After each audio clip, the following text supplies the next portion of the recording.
All right, welcome back. Quick question for you. Do you believe in hypnotism? A show playing in Seattle's Pioneer Square District is giving skeptics and believers a chance to judge for themselves. And joining us live this morning, the man at the center of HypnoBob and the booth of truth, Bob HypnoBob.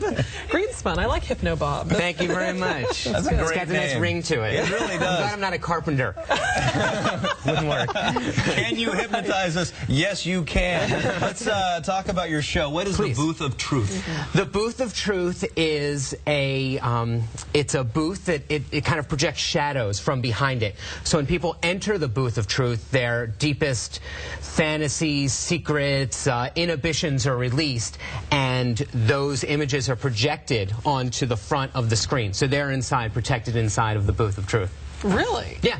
Wow. It's a whole new concept, and stepping into the booth, it's very transformative for that person. It just lets them, that just everything goes, you know, all the things that would stop them are all gone. Okay. Yeah. Well, let's separate fact from fiction involving hypnotism. First of all, do hypnotists really say you're getting sleepy? Some hypnotists do, and it's a very common kind of cliche that's used. I don't personally use that phrase, but I could. Okay, and also a lot of people, they think of hypnotists and they think of people clucking like chickens. That's right. I never make anyone cluck like a chicken. That's good to know. Sometimes a walrus. An elephant, perhaps, but never a chicken.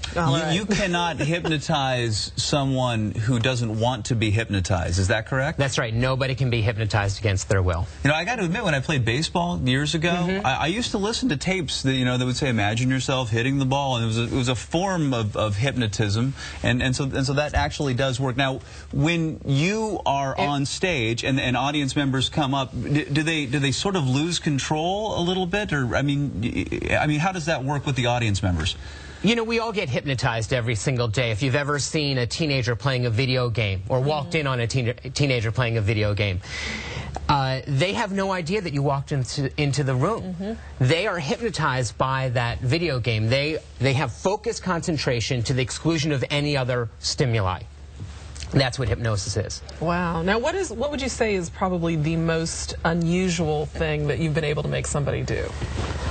That's really a good question. How about forgetting their own name?